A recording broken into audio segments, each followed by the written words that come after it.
SRF Audio.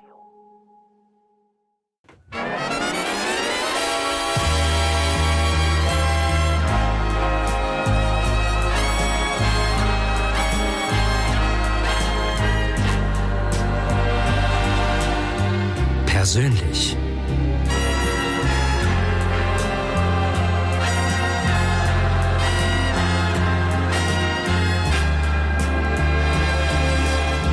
Christian Zeugin im Gespräch mit Gästen. Ganz herzlich willkommen zum Persönlich am Sonntagmorgen. Seit 50 Jahren Zeit für Lebensgeschichten am Schweizer Radio. Guten Morgen, ganz herzlich willkommen aus der Spinnerei Emmendruck. Wo immer Sie gerade sind und uns zulassen, ich freue mich auf unsere beiden Gäste heute Morgen mit außerordentlichen Lebensgeschichten. Die Manuela Schär, eine Lichtgestalt vom Rollstuhlsport, hat Paralympics-Medaillen gesammelt seit 2004, hat als Athletin Weltrekord gesetzt und damit Sportgeschichte geschrieben. Auch mit 41 zeigt sie heute in den Langstreckenrennen, dass sie ganz vorne an der Weltspitze mitmacht. Guten Morgen, Manuela Schär. Schön, bist du da. Guten Morgen, danke schön. Und neben ihr der Norbert Bazzelli. Er ist der Mann für Zwischentöne und Veränderung. Er ist 71 und kennt das Leben mit allen Facetten. Ganz tief als Bassist in der Luzerner Jazzszene. Ganz hoch am Steuer vom Helikopter bei einem Alpenflug oder mitten drin, mitten im Leben als Coach, wenn er Menschen durch stürmische Veränderungsprozesse begleitet. Herzlich willkommen, Norbert Bazzelli. Dankeschön. Und es gibt ja manchmal lustige Verknüpfungen bei meinen persönlichen Gästen, die beide voneinander vielleicht nicht wissen. Die beiden sind schon Auto gefahren, bevor sie 18 waren. Jetzt ist es einfach so, nur jemand von euch beiden hat das legal gemacht, ganz legal. Und du, Norbert, bist es nicht gewesen. Erzähl, es ist verjährt. Wie genau hast du das geschafft? Es ist so, ich habe kaufmännische Lehre gemacht in einer Grossgarage in Luzern mit wunderbaren Autos. Das war damals General Motors, eine Vertretung. Amerikanische Autos, Amerikanische Autos, so. Ja, schöne Autos. Und in dieser Lehre, am Abend um 6 Uhr, wenn ich fertig war, bin ich im Schübeli amigs dort in die Reparaturannahme gegangen und habe gefragt, ob ich das Auto ein bisschen auf dem Vorplatz parkieren soll. Und dann haben die Annahmeleute gesagt, ja, wir sind froh, wenn jemand das macht, du die Auto parkieren. Und dann bin ich, was bin ich, 17. Und plötzlich habe ich gemerkt, dass ich das Auto noch um einen Hausblock herumfahren könnte. Bevor ich es parkiert habe, bin ich um die Blöcke gefahren und habe es dann parkiert. Und eines Tages kommt dort, ich weiss nicht, das war der Herr Zimmermann, der Annahmechef, hat gesagt, du Norbert, würdest du nicht ich sage jetzt den Namen nicht, seinen schönen Wagen, würdest du den nicht ins Büro bringen? Es ist Abend um 6 Uhr, wir haben niemanden, der gehen kann. Und er hat gemeint, ich fahre ein Auto. Und ich habe gesagt, selbstverständlich bringe ich das Auto. Und das Lustige daran war, also lustig war eigentlich gefährlich. Ich bin dann nicht normal zu dem hergefahren, sondern ich bin gefahren wie eine Pikte. Und ich habe riesig Applaus gehabt. Ich weiss noch, ich bin damals noch meiner Mutter rufen und sie hat sich schier hinter Sinn. Also das war so meine Geschichte. Das ist deine Geschichte. Und du hast nachher auch, dein erstes Auto war noch inoffiziell deins gewesen. Also ja, ich habe ein Auto gekauft, aber ich bin dann nicht mit dem gefahren. Ich hatte einen Austin Healey gehabt, einen alten 57er, habe den aber während 5 Jahren dort weggeklopft. Aber ich habe schon einmal bin ich mit dem Auto gefahren, mit einer Garagenummer, ja. Genau. Also schon mal vor 18 Auto gefahren, halt noch so inoffiziell oder noch ohne Papierli, oder? Nicht gut genau. Gewesen, ja. Manuela Schär, du hast mit 16 Autoprüfung gemacht, offiziell aber in dem Fall. Das ist ein Spezialfahrzeug, nehme ich an, das du da gehabt hast.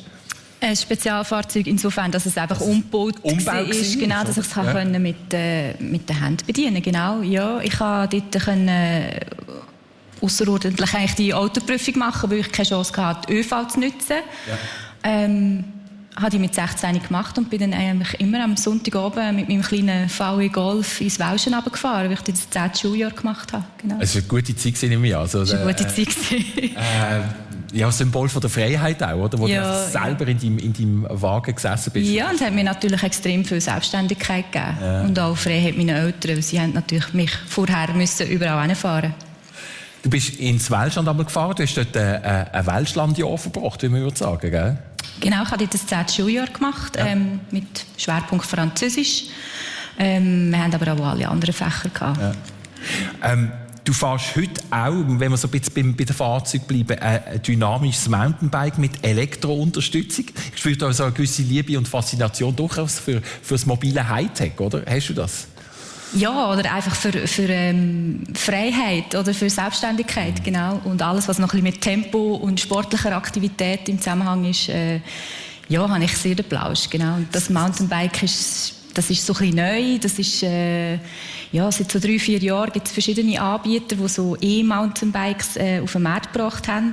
Und meins ist von Kanada und seither bin ich sehr fleissig auf dem unterwegs. Wo du mir zuerst erzählt hast, habe ich gesagt, wie sieht denn das genau aus? Weil ich habe nicht das klassische Mountainbike im Kopf gehabt, aber das ist speziell. Ja, es hat vorne 2 Räder, gell? Genau, es hat vorne 2 Räder, hinten 1 Rad und dann hocke ich eigentlich drinnen und trete. Mit der Hand? Mit der Hand, genau. Und das levelt sich dann eben aus. Das heisst, du kannst über Stock und Stein fahren? Ja, das Modell ist sicher speziell, dass die Vorderräder separat aufgehängt sind und dementsprechend der Sitz sich eigentlich im Gelände anpasst. Genial. Unter das kann man auch gut Single Trails machen. Man kann schräg im Hocker Single fahren. Trails mit dem Ding? Ja, das ist wirklich sehr geländetauglich. Ja. Weißt du dabei, Norbert, du bist auch E-Mountainbike-Fahrer, gell? Ja. Ja, da wäre ich schon mal dabei. Gehen wir mal auf einen Single-Trail mit. Ja, gern. Aber mit Hightech, Norbert Pazelli, sind wir ja gerade richtig bei dir. Du fliegst Helikopter und die Prüfung hast du innerhalb von 1,5 Jahren gemacht. In einem Alter, wo andere vielleicht an Frühpensionierung denken, so um die 56, oder? Hast du gesagt, das mache ich jetzt? Ja. Wieso? Erstens hat es mich immer fasziniert, die Flügerei. Und der Helikopter ganz besonders, weil das Gerät kann eigentlich gar nicht fliegen. Das ist so etwas Spezielles, so ein technisches Wunderwerk. Und das gibt es auch noch nicht so lange. Und ich bin ein paar Mal Helikopter geflogen, vorher schon. Und bin immer fasziniert von diesen Flügen. Aber es war nie ein Ziel gewesen. Und eines Tages bin ich damals mit der damaligen Partnerin eingeladen in einen Heliflug von Haltiken, das ist bei Küsnacht, nur einen kurzen Rundflug über den Titlis. Und ich habe dann gesagt, ich hätte Angst, hinten zu sitzen, ich müsse vorne sitzen, was natürlich nicht gestimmt hat, aber ich wollte vorne sitzen. Und das hat mich dermassen gepackt. Ich bin ausgestiegen und habe ihr damals gesagt, weißt du was, so eine Kiste wollte ich fliegen können. Punkt. Also ich werde nicht schwanger mit so einer Sache, sondern bei mir passiert das einfach sehr spontan. Und ich habe gesagt, das möchte ich jetzt. Und dann bin ich zum Arzt gegangen und gesagt, kann ich in meinem Alter so etwas noch machen? Er hat gesagt, ja, also wenn du gesund bist, geht das. Und dann bin ich nach Beromünster dort auf den Heliport und habe gefragt, kann man das machen und so. Dann hat sie gesagt, ja, wenn du dran gehst, warum nicht? Und so bin ich dazu gekommen und nach 1,5 Jahren habe ich es dann gehabt. Ja. 1,5 Jahre. Das heisst, du darfst heute fliegen, so wie du willst, aber eben, es ist Privatpilotenlizenz, das heisst, es ist nicht Berufspilotenlizenz. Nein, in meinem Alter dürfte ich sowieso nicht mehr gewerblich fliegen. Und du bist nachher relativ bald mit einem kleinen Heli über den Ärmelkanal geflogen? Ja, ich hatte das Glück gehabt. Beromünster hat einen ganz kleinen Helikopter Occasion gekauft in Cambridge und wir haben gefragt, wer würde den holen. Wir waren aber das Zweite gewesen. Und ich habe mich dann gerade gemeldet und dann sind wir nach London geflogen und dann nach Cambridge und dann nach 2 Tagen, mein Kollege hat den ganzen Helikopter geprüft und hat ihn getestet, weil der ist mechanisch auch sehr rausgekommen. Er war auch ein guter Pilot gewesen, auch, muss ich sagen, aber ich durfte als Pilot in Command, gerade kurz nachdem ich die Prüfung hatte, als Flugvorbereitung, das war auch eine Übung gewesen, mich vorbereitet auf den Flug und dann sind wir über den Ärmelkanal heimgekommen.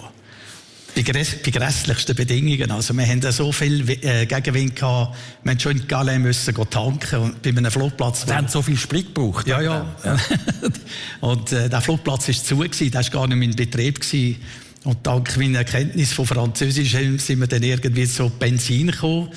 Und ich weiss nicht einmal, ob es Flugbenzin war. Also wir haben, glaube ich, irgendwie Autobenzin in den Heli getankt und sind dann weitergeflogen. Okay, das ist gegangen. Aber sag mal schnell, da gibt es ja irgendetwas, wo die anfixt, wo die fasziniert, wo die anzieht, in einem solchen Moment, wo du, glaub, wenn ich dich richtig verstand, aus dem Bauch heraus entschieden hast, wo darum der Titel geflogen sind, du hast das Brevet noch nicht gehabt, das will ich machen. Was ist das für eine Seite in dir, wo dann einfach sagt, jetzt will ich, das will ich haben? Ich kann es nicht sagen. Die Lust an Neuem. Also in meinem ganzen Leben, ich bin nie lange irgendwo hängen geblieben. Ich habe ja noch viele andere Sachen gemacht und es fasziniert mich einfach. Also irgendwann packt es mich. Es war beim Segeln so, es war in der Musik so, es ist in allem so. Neugier, der würde ich sagen. Das Neue, ja. Einfach Lust auf Neues, ja. Persönlich mit dem Norbert Barzelli, Change Manager oder eben ein Spezialist für Veränderungsprozesse auf Neudeutsch, Helipilot, Jazzbassist, zu dem kommen wir noch, und Manuela Schär, Rollstuhlathletin an der Weltspitze, x-fache Weltmeisterin, Paralympics, Goldmedaillengewinnerin. Am Anfang von all dem, Manuela, steht der schicksalshafte Moment, wo du als Mädchen, 9-jährig, mit einem Schlag querschnittgelähmt worden bist, ein Kindergeburtstag, ein Schaukel, das nicht richtig verankert war, ist zusammengebrochen über dir und hat ganz eine schwere Rückenmarkverletzung zur Folge gehabt. Was weißt du noch konkret von dem Moment, wo das passiert ist? Ich weiss nicht mehr, was wir vor dem Unfall gemacht haben, an dem Geburtstag, das kann ich mich nicht mehr erinnern. Ich weiss den Unfall selber, also ich habe das Bild noch vor mir, wo ich auf dem Spielgerät oben hocke und so raufschaue und sehe, dass sich das mit dem Himmel irgendwie bewegt. Und das Nächste, was ich weiss, ist eigentlich, als ich verwacht bin, unter dem Gerüst unten, also mit diesen Holzbalken auf mir oben. Und dann, ab dort weiss ich eigentlich recht viel. Also, es ist dann der Krankenwagen gekommen, hat mich abgeholt, ins Kinderspital gebracht. Ich weiss noch, dass ich traurig war, weil die Sanitäterin mein T-Shirt verschnitten hat im Krankenauto innen, das weiss ich noch. Bin dann dort im Kinderspital geröntgt worden und abgeklärt und ich glaube, als man dann gemerkt hat, dass es eine Rückenmarksverletzung ist, bin ich dann mit der Rega auf Notwil gebracht, das Schweizer Paraplegiker-Zentrum, wo in der gleichen Nacht eigentlich operiert worden ist und wo ich dann die ganze erste Reha gemacht habe. An welchem Punkt, ich meine, ich versuche mich hineinzusetzen in ein 9-jähriges Kind. An welchem Punkt hast du realisiert, dass da jetzt etwas passiert ist, das dein gesamtes Leben komplett verändert? Wann hat der Prozess eingesetzt? Ich habe am Unfallort gemerkt, dass etwas Schlimmes passiert ist. Also ich habe gewusst, das ist nicht einfach ein Sturz gewesen oder irgendwie ein kleiner blauer Mond oder so. Das habe ich gerade gewusst. Ich habe das natürlich mit meinen 9 Jahren Lebenserfahrung nicht greifen. Ich habe nicht gewusst, dass eine Rückenverletzung zu einer Querschnittlähmung führt. Alles das habe ich nicht gewusst. Das war ein langer Prozess und hat recht lang angedauert. Ist irgendwann im Verlauf der ersten Reha, also im Verlauf dieser 6 Monate, als ich in dem Spital war, klar geworden. Du hast wochenlang auf dem Rücken liegen, erzählst du, gell? Also, wie ist es dir gegangen, wenn du bettgebunden bist, oder? Und ja, genau, das hat sich zum Glück ein bisschen verändert. Dazu hat man noch das Gefühl gehabt, jemand, der frisch operiert ist, tut man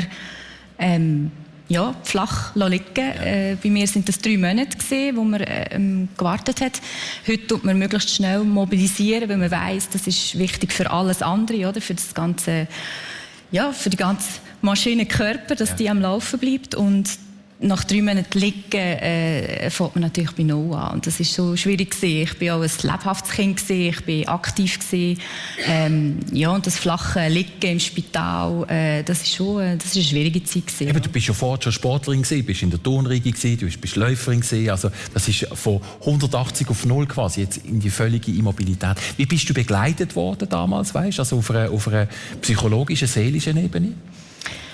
Leider noch nicht dazumal. Ja, das hat man, glaube ich, noch nicht so. Heute ist das ein normaler Bestandteil von so einer Rehabilitation, dass man auch psychologisch betreut wird oder wenigstens das Angebot hat, dass man das machen kann. Das war bei mir dazumal gar nicht das Thema gewesen. Und das, würde ich sagen, rückblickend ist schade, wäre ganz wichtig gewesen.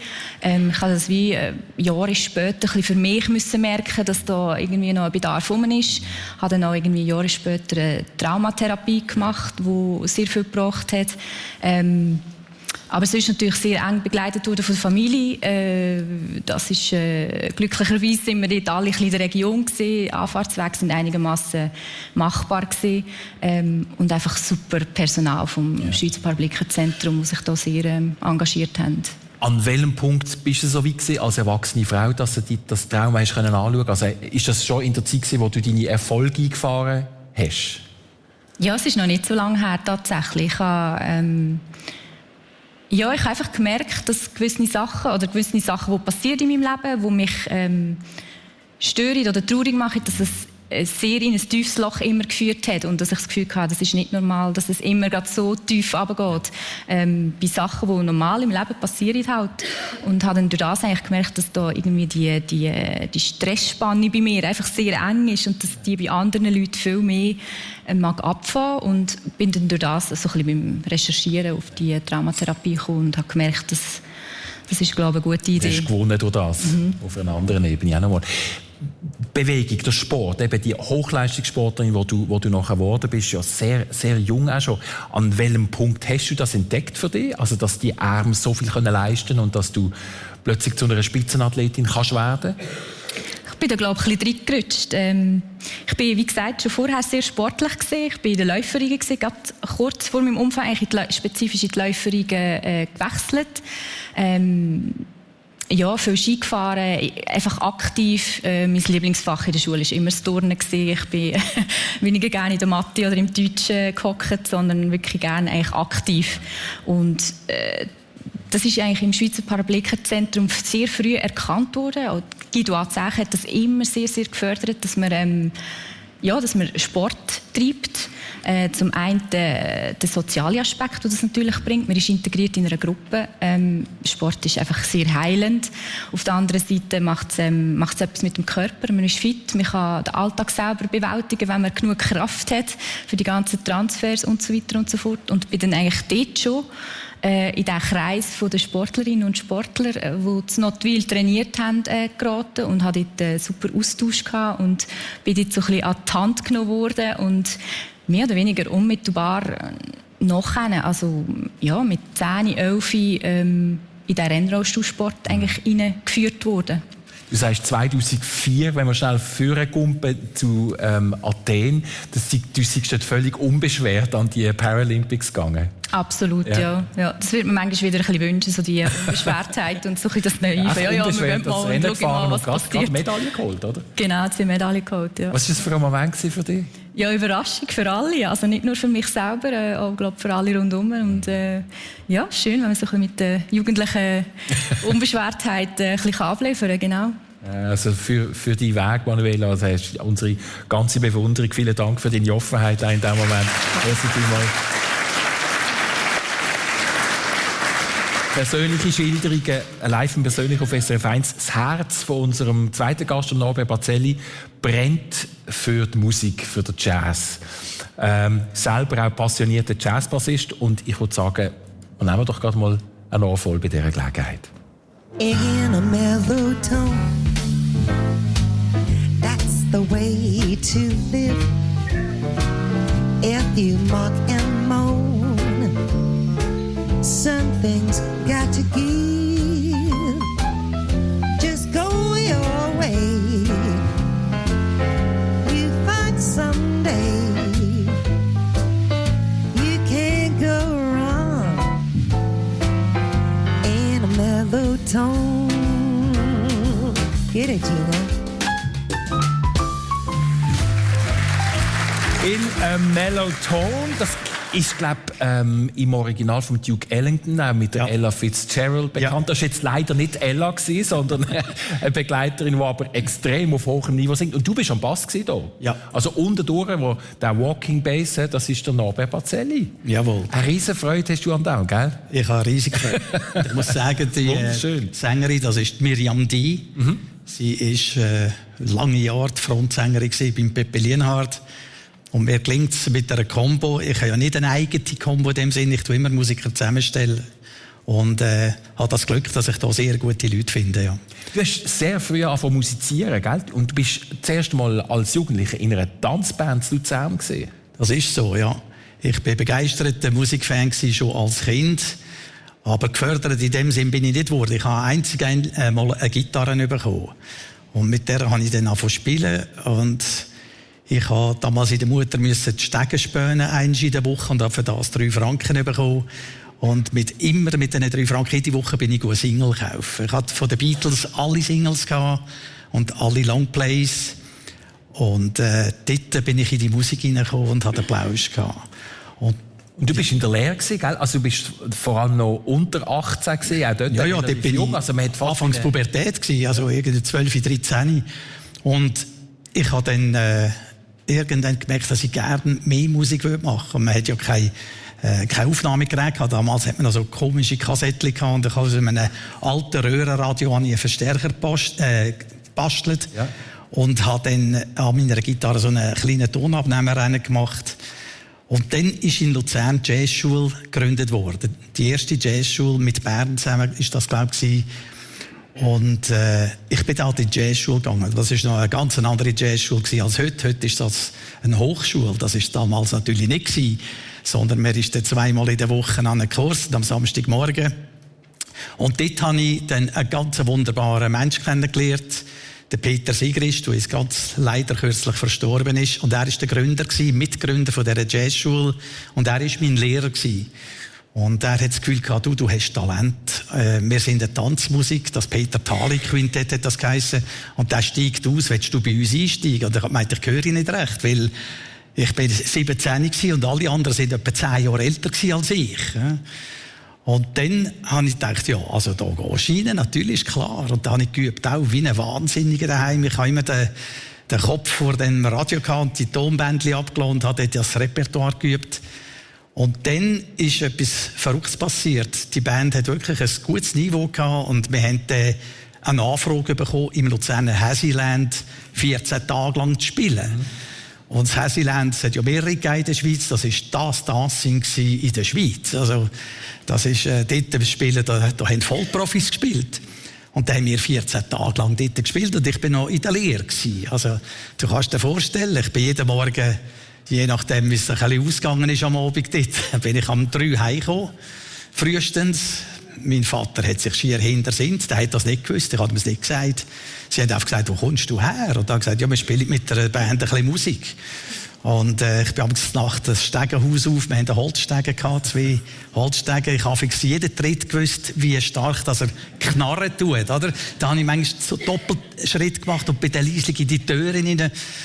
Und ja, also es war eine verrückte Zeit gewesen. Und aber es war der Applaus gewesen, ja, muss ich sagen. Ja. Das musikalische Gen, erzählst du, hat es schon ein bisschen in deiner Familie, dein Grossvater gefeierter Opernsänger gewesen, gell? Er hat, glaube ich, für den Caruso noch einmal eröffnet, ist auf dem Schiff gewesen, auch ein spezieller Mensch, oder? Ja, das war ein verrückter Typ gewesen, leider habe ich ihn nicht gekannt. Selbst mein Vater hat ihn kaum gekannt, er hat ihn mit 7-jährig schon, er ist sehr jung gestorben. Es muss ein verrückter Typ gewesen sein. Also er ist, glaube ich, gelehrter Maschineningenieur gewesen und nachher hat er eine sehr gut ausgebildete Stimme gehabt und hat tatsächlich in der Scala in Mailand zwischen ihnen gesungen. Und dann später hat er auf Meerschiffen gesungen. Also er ist von Frankreich nach Südamerika auf dem Schiff hat er gesungen und hat nachher, ich glaube in Argentinien, hat er dort einen Job gehabt und ist dann länger auch dort geblieben. Ja, ein verrückter Mensch. Also, ich hätte ihn gerne mal kennengelernt. Ja, das ist eine Seite in dir, merke ich. Aber ich komme wahrscheinlich mal in die Hölle und dann denke ich werde ihn finden. Ja. Aber selber hast du nicht Musiker werden. Also ich meine, du hast ja so eine grosse Freude, Leidenschaft für dich, aber diesen Schritt hast du nicht machen oder nicht können machen. Ich weiss heute noch nicht warum. Also gut, ich muss sagen, als Musiker ist es schwierig zu überleben. Vor allem nachher Richtung Jazz, wo ich gegangen bin. Ich habe ja Tanzmusik dann gleich verlassen und bin leidenschaftlicher Musiker gewesen, aber immer als Amateur. Und ich habe relativ jung geheiratet, muss ich auch sagen. Und dann irgendwann wird es dann schwierig, als Musiker zu überleben, wenn man nicht gerade noch Musiklehrer macht und so. Das Niveau habe ich nicht gehabt auf der Theorie. Aber in der Praxis habe ich viel machen. Aber ich habe den Schritt nicht gemacht. Aber eigentlich im Herz wäre ich gerne Musiker geworden. Ja, und das lebst du jetzt aus, oder? Indem du ja immer mehr oder weniger, ja. Wir sind mitten persönlich mit der Manuela Scherndl und Norbert Pacelli. Manuela, wir sind so ein bisschen schon bei der Familienwurzel, jetzt beim Narberg gelandet. Deine Kindheit in Altishofen. Was hast du so für einen Schnappschuss von eurem Familiengefüge? Du hast einen Bruder noch, der 3 Jahre älter ist als du, gell? So, wenn man euch zusammen sehen würde, was ist so typisch fürs Shares daheim? Was habt ihr einmal gemacht oder wo hat man euch angetroffen? Was ist die Familienshare-Vereine in deiner Kindheit? Ganz spontan kommt mir ein Bild in den Sinn, wo mich meine Brüder wahrscheinlich packt und irgendwie einfach auf ein normales Velo setzt und irgendwo die Einfahrt ablässt. Wo ich aber schon im Rollstuhl war, muss man dazu sagen. Also ein bisschen Draufgängerbruder. Ja, er ist aber schon gut. Haben das gut gehabt und auch noch gut heute? Ja, wir sind total verschieden, aber wir haben einen guten Kontakt, ja. Wir sind noch gar nicht zu deiner Ausbildung gekommen. Du hast nachher ein KV gemacht, eben nach dem 10. Schuljahr in der Romandie, wo du warst. Hast du das KV gemacht bei Ottos. Wie ist es zu dem gekommen? Genau. In Schenken hat es ein ganz international bekanntes Rollstuhlrennen gegeben früher. Es ist um den Sempacher See gegangen. Ja. Und dort hatte es auch ein Schülerrennen gehabt, und ich bin mein erstes Rennen quasi, das Schülerrennen gefahren, noch im normalen Alltagsrollstuhl. Und der Otto Ineichen, der zumal noch, ist irgendwie ein Sponsor von diesem Anlass und hat mir irgendwie den Preis übergeben von dem Schülerrennen und hat gesagt, also wenn du in die Lehre kommst, melde dich. Und das ist mir irgendwie Jahre später, ist das tatsächlich mir das wieder in den Sinn gekommen und habe das gemacht und er hat sein Wort gehalten und dann bin ich dort gelandet als KV Auszubildende. Das ist ja noch wichtig, weil ein Teil von deinem Einkommen kommt auch noch heute ganz normal aus. Du hast eine KV-Stelle beim Turnverband, gell? Genau, ja, ich arbeite seit knapp einem Jahr beim Schweizerischen Turnverband als Mitarbeiterin Inklusion. Ja. Der Turnverband setzt sich dort sehr ein für die Inklusion und hat eine Fachstelle geschaffen, die ich jetzt mit aufbauen und es ist sehr spannend. Das heisst, du bist auf der einen Seite halt wirklich viel unterwegs, ob jetzt am Morgen und am Nachmittag mit dem Training, und auf der anderen Seite ist es wie so ein Standbein, wo du dir könntest vorstellen, dass es, ich weiss ja nicht, wie lange so eine Sportlerinnenkarriere geht, oder? Aber dass das allenfalls etwas wäre, was du noch ausbauen würdest später. Ja, also mir ist vor allem immer wichtig, irgendwie einen Fuß in dieser reellen Welt noch zu behalten. Die Sportlerinnenwelt ist sehr spannend und ist aufregend und leider aber zeitlich begrenzt natürlich. Also es ist klar, dass man das nicht das Leben lang machen kann. Auch wenn man in dem so ein bisschen den Traumjob gefunden hat, muss sich früher oder später mit dem Gedanken auseinandersetzen, dass man einfach in eine andere Richtung noch muss gehen. Und an dem Punkt bin ich jetzt im Moment ein bisschen. Und ja, da wird sich jetzt ein bisschen zeigen in den nächsten Jahren, um meinen beruflichen Weg mich hinführt. Aber sag mal, jetzt eben noch als aktive Spitzensportlerin, dein Alltag, heute ist Sonntag, gell? Heute kannst du im persönlich sein, heute musst du auch nicht in Anführungszeichen trainieren, aber sonst Montag bis Samstag. Kannst du schnell ein bisschen aufzeigen, was du machst, wie du trainierst? Ja, ich trainiere eigentlich 6 Tage in der Woche, 1 bis 2 Einheiten im Tag. Wie gesagt, die 2 halben Tage, wo ich arbeite noch. Mittlerweile in einem 20%-Pensum. Das habe ich natürlich dank dem Sport und dank dem Erfolg im Sport ein bisschen immer reduzieren über die Jahre. Ich habe die Ausbildung ganz normal mit einem 100%-Pensum gemacht und habe dann auch immer Teilzeit, also 60%, 50%, 40%, bis jetzt die letzten Jahre 20% gearbeitet. Und der Rest geht wirklich fürs Training drauf, für die Wettkämpfe natürlich. Wir haben eigentlich alle unsere Wettkämpfe finden im Ausland statt und auch meistens nicht im näheren Ausland, sondern eben Übersee. Von dem her bin ich gut ausgebucht mit meinem Alltag. Ja. Dann trainieren tust du in Nottwil immer noch? Genau, Nottwil ist eigentlich so ein bisschen unser Leistungszentrum. Genau, wir haben dort super Infrastrukturen, die wir nutzen können. Für mich natürlich gäbig mit Kriens. Das ist eine halbe Stunde Fahrt. Ich habe meine Sportgeräte alles in Nottwil. Und ja, bin dort gut eingerichtet, dass wir dort alle unsere Training machen können.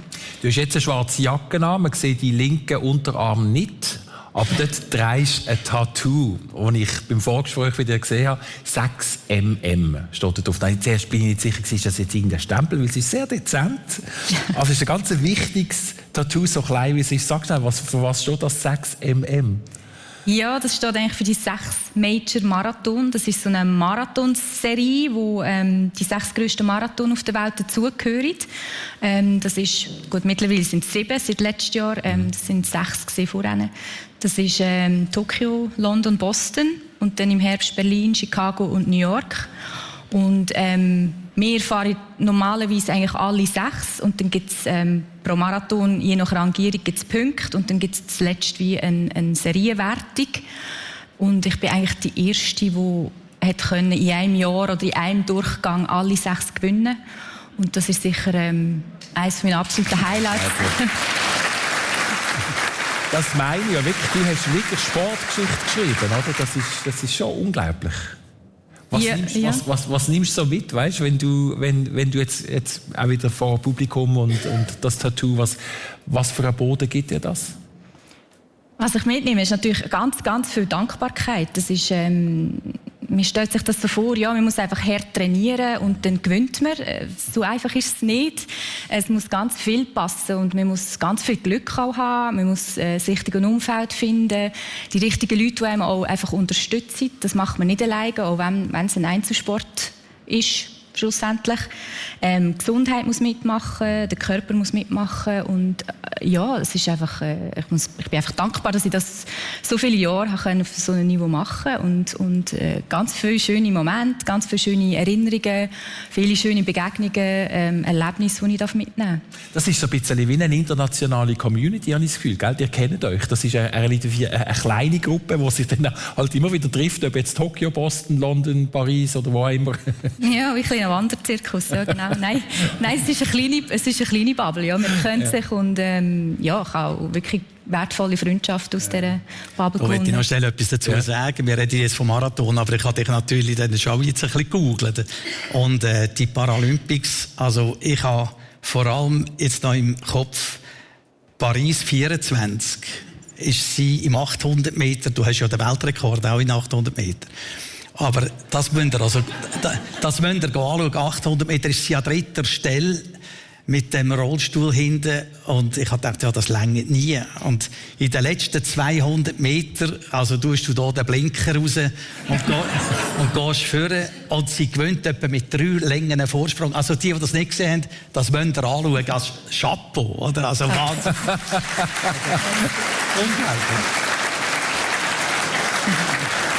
Chapeau für deine Vorbereitung, Norbert. Ja, ich habe noch viel mehr gesehen.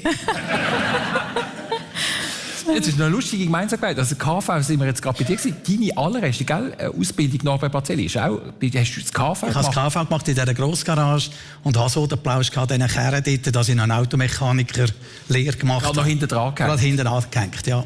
Allerdings 3 Jahre statt 4, aber habe es immerhin sehr gut abgeschlossen, bin dann aber nicht auf dem Beruf geblieben. Ich bin dann wieder zurück ins Kaufmännische.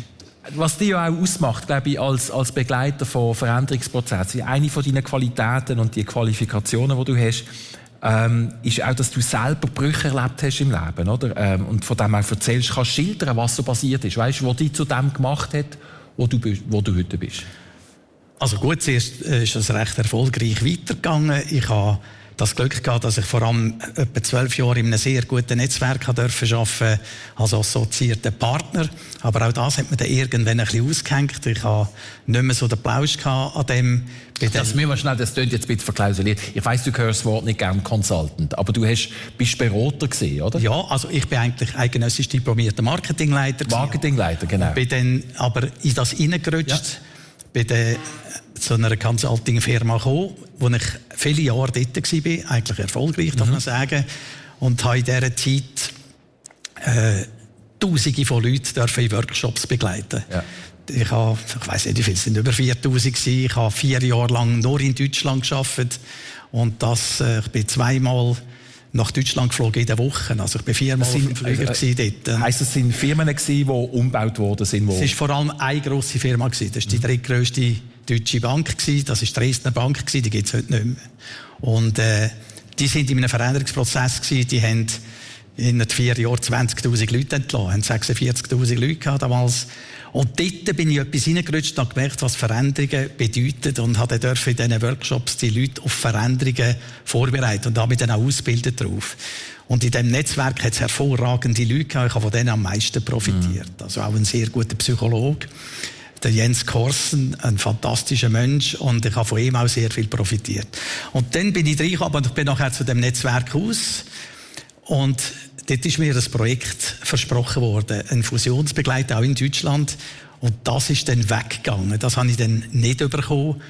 Und bin dann wirklich in ein Loch hineingefallen dort. Und auch finanziell. Also ich war am Boden gewesen. Bin dank 2 sehr guten Freunden wieder ein bisschen auf die Beine gekommen. Und heute, ja, muss ich sagen, bin ich wieder da, wo ich bin. Und habe Glück gehabt. Es ist mir dann finanziell wieder sehr gut gegangen, muss ich sagen. Und dann habe ich nochmal einen Fehler gemacht. Aber dort habe ich den Reissleine gezogen. Ich habe mit einem Partner zusammen ein Start-up aufgebaut.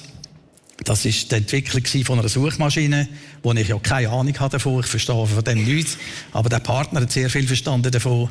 Aber er ist dann plötzlich ausgestiegen und wir haben dort 4 Jahre daran gearbeitet. Also, schon eine lange Zeit und ich habe mein ganzes Geld fast noch in Städten verbraucht. Wir haben mit 8 Indern zusammengearbeitet, die in Indien programmiert haben. Ich war zwar nie dort gewesen, er ist die Leute betreuen. Aber dort habe ich den Reissleine gezogen und habe das Glück gehabt, noch einmal in eine internationale Firma einsteigen. Aber das ist ja schon verrückt. Ich meine, du bist ja sehr wahrscheinlich schon um die 60 gewesen, wo das passiert ist. Ja, 58. 58, ja. Oder? Also du stehst mit 58 vor der Wahl, ziehe ich jetzt die Reissleine und gehe mit Verlust raus oder bleibe ich drin und glaube an irgendetwas, was vielleicht nicht kommt. Also da musst du ein sehr gutes Gespür haben für deine eigenen, ja weißt du, Ressourcen, auch die inneren Ressourcen. Ja, nein, irgendwann hast du dann auch ein Messer am Hals. Also ja, da kommt dann irgendwo der Druck und ich habe Veränderungen immer gerne gehabt. Eigentlich hat es mich immer gereizt. Die meisten Leute haben ja Veränderungen nicht gerne. Und ich habe vor allem sehr viele Firmen begleiten im Veränderungsprozess. Und habe jetzt noch etwa die mal da und dort ein Projekt. Ich arbeite noch etwa 20%. Jetzt kommt dann wieder etwas. Und das ist faszinierend zu sehen, wie Leute Angst haben vor Veränderungen. Aber das würde mich schon wundern. Jetzt bist du mit 58, oder? Ja. An einem Punkt, wo du nochmal musst, fast wie von Anfang an. Ja. Woher hast du die Inspiration oder die Kraft, dass du gesagt hast, okay, jetzt ziehe ich halt die Reissleine, irgendwie geht es schon. Oder was denkt es da im Kopf von Norbert? Ja, Freude am Leben. Also ich habe einfach den Bausch am Leben. Freude am Leben? Und ich habe gemerkt, also Veränderungen tun gut. Viele Leute leben nach dem Motto, lieber bekanntes Leid als unbekanntes Glück. Also, ja.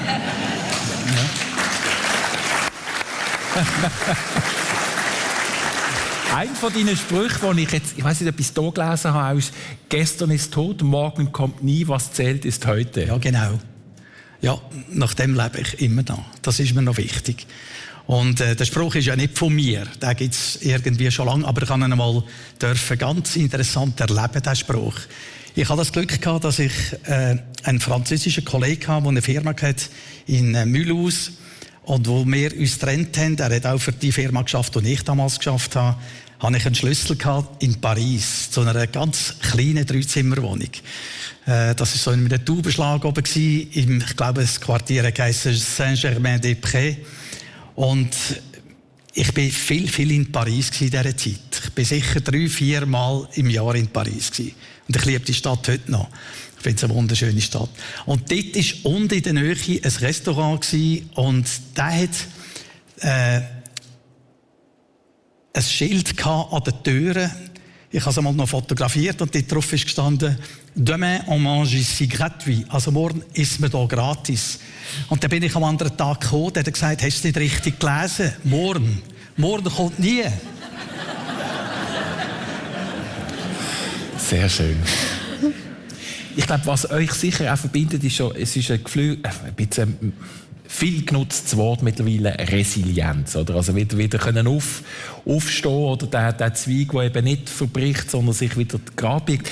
Ich greife jetzt einfach etwas raus, Manuela Schär, 2012 London, oder? Ist schwierig gewesen, ja genau, für alle, die daheim sind, jetzt kurz zum Himmel hochgeschaut.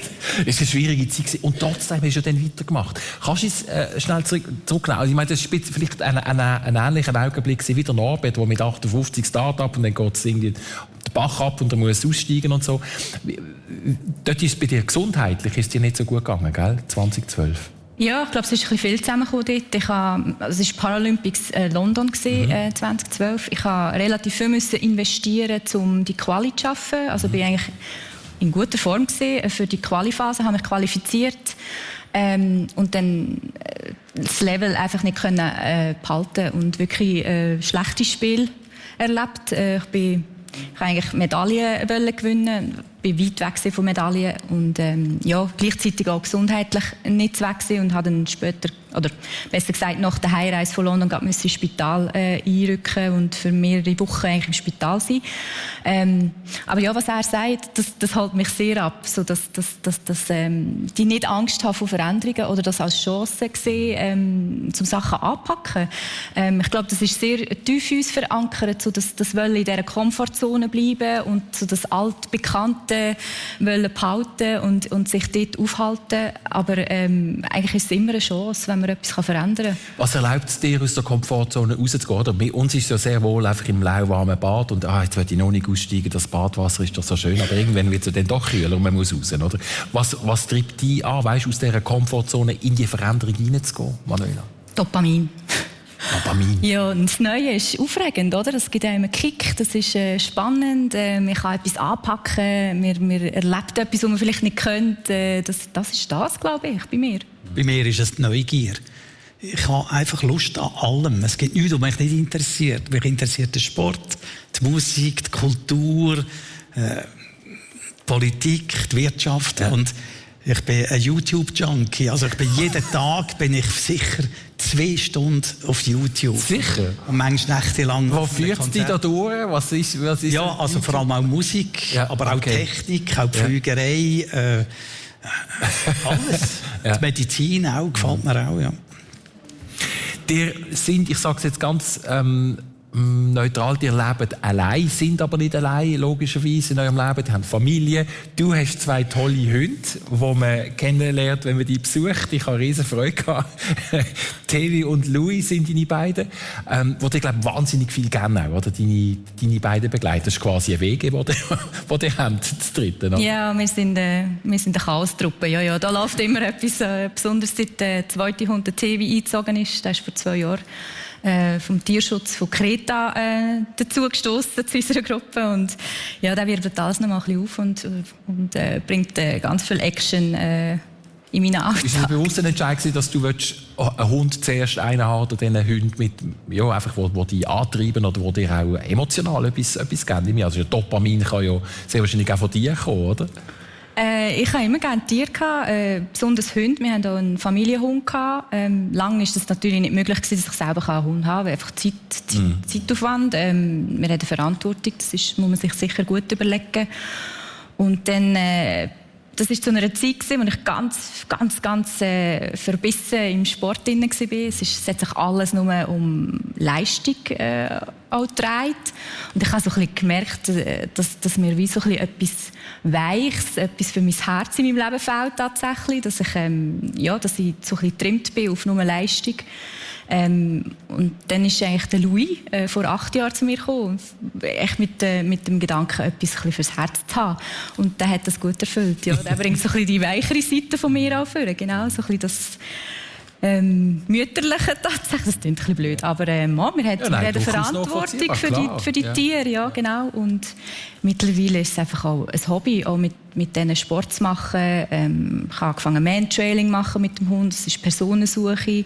Ein bisschen im Zughundesport habe ich ein bisschen angefangen und das macht mir extrem viel Spass.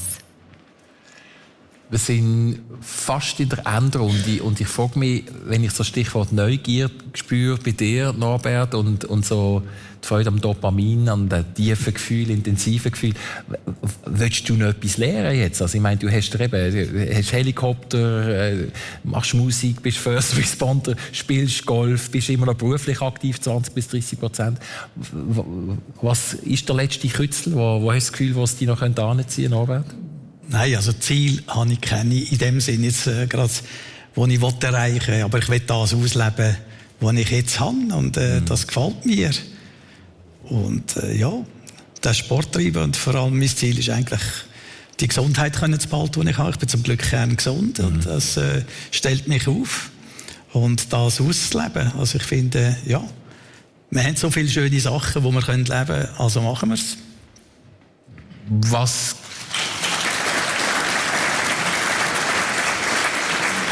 An welchem Moment in deinem Wochentag, wir haben jetzt der Wochentag Takt von der Manuela Schär gespürt, mit immer noch sehr intensivem Training, 2-mal am Tag, ausser am Sonntag. Wo sind deine Glücksmomente in deiner Woche, so Montag bis Sonntag? Wo setzt du einmal diese Momente? Gut, ich habe keine Strukturen fest im Moment jetzt. Aber es ist sicher auch im Sport. Ich gehe eben, wie gesagt, gerne aufs Bike. Ich habe 2 ganz herzige Grosskinder, die ich ab und zu auch sehen kann. Das ist auch eine riesen Freude. Ich habe 2 tolle Kinder. Also meine Tochter ist da, mein Sohn auch, meine Schwiegertochter auch. Und die Musik ist sicher ein grosser Teil. Also ich bin täglich am Bass, wenn es geht, am Morgen meistens. Und auch dort wieder YouTube und ich spiele da mit. Oder ich tue das Repertoire üben, das ich muss wieder haben für die nächste Combo. Ich bin jetzt auch dran, wieder neue Projekte auf die Beine zu stellen mit einer Combo, wo wir in grossen Hotels spielen, auf der Terrasse im Sommer, also in Luzern, aber auch in Andermatt oder in Vitznau oder jetzt im Kanton Obwalden, im Pax Montana oben. Also ich mache doch, der Tag geht eben das sehr schnell vorbei. Ja. Spüre ich schon. Ja, ja. Persönlich auf SRF 1 wir haben es über Umbrüche im Leben, über Neues, über Momente, wo man sich für etwas anderes entscheiden will. Und dort geht Manuela Schär, die neue Rennsaison läuft. Tokio ist schon wieder Vergangenheit. Wo geht es als nächstes an jetzt im April? Genau, im April geht es auf Boston, London. Das ist immer so ein Doppelpack. Ein Doppelpack? Ja, genau. Wir gehen zuerst auf Boston. Das ist am Montag, wo der Marathon ist, am Viertag dort vor Ort. Und dann eigentlich am Dienstag direkt auf London, wo dann am Sonntag drauf der London-Marathon ist. Genau. Was ist dein Trick für Zeitverschiebung?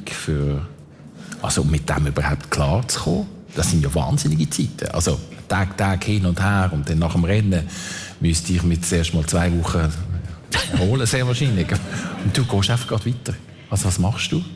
Ja, die Zeitverschiebung ist, ich finde, auf Amerika die Seite immer ein bisschen einfacher. Dazu kommt, dass die Rennen... früh auf am Morgen. Genau, die Rennen finden sehr früh statt am Morgen. Also das heisst, man muss sehr früh aufstehen und das kommt uns alle ein bisschen entgegen. Richtig Tokio habe ich jetzt auch wirklich mehr Mühe gehabt.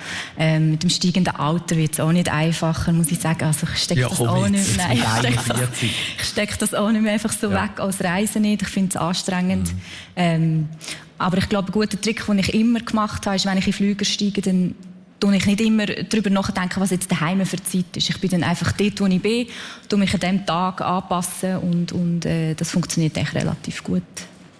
Schön, also toi toi toi auf jeden Fall, wenn es weitergeht im April. Wann fliegst du eigentlich zum nächsten Mal, Norbert? Am nächsten Samstag ins Berner Oberland. Ins Berner Oberland. Schön. Dann wünschen wir dir weiter gutes Wetter. Ich glaube, es sollte die Woche heben. Sieht gut aus, ja. Danke vielmals, dass ihr euch Zeit genommen habt. Merci vielmals für euren Besuch persönlich. Von Herzen alles Gute, viel Erfolg auf allem, was ihr anpackt. Das war es. Persönlich merci vielmals fürs Interesse. In allen eine ganz gute Woche. Merci vielmals.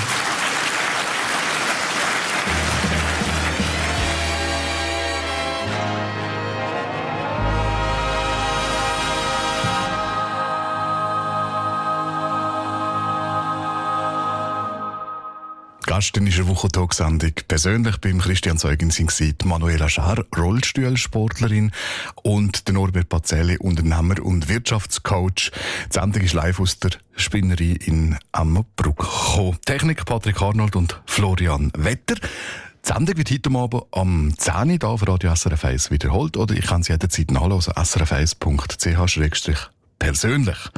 Und dann schauen wir schon vor uns auf den nächsten Sonntag, 15. März. Da begrüßt Michelle Schönbächler im Kursaal Engelberg Doris Windlin, Kunstmalerin, und der Arzt für allgemeine Medizin, der Armin Koch.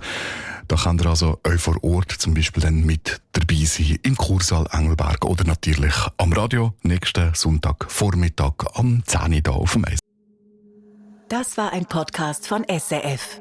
Produziert im Auftrag der SRG.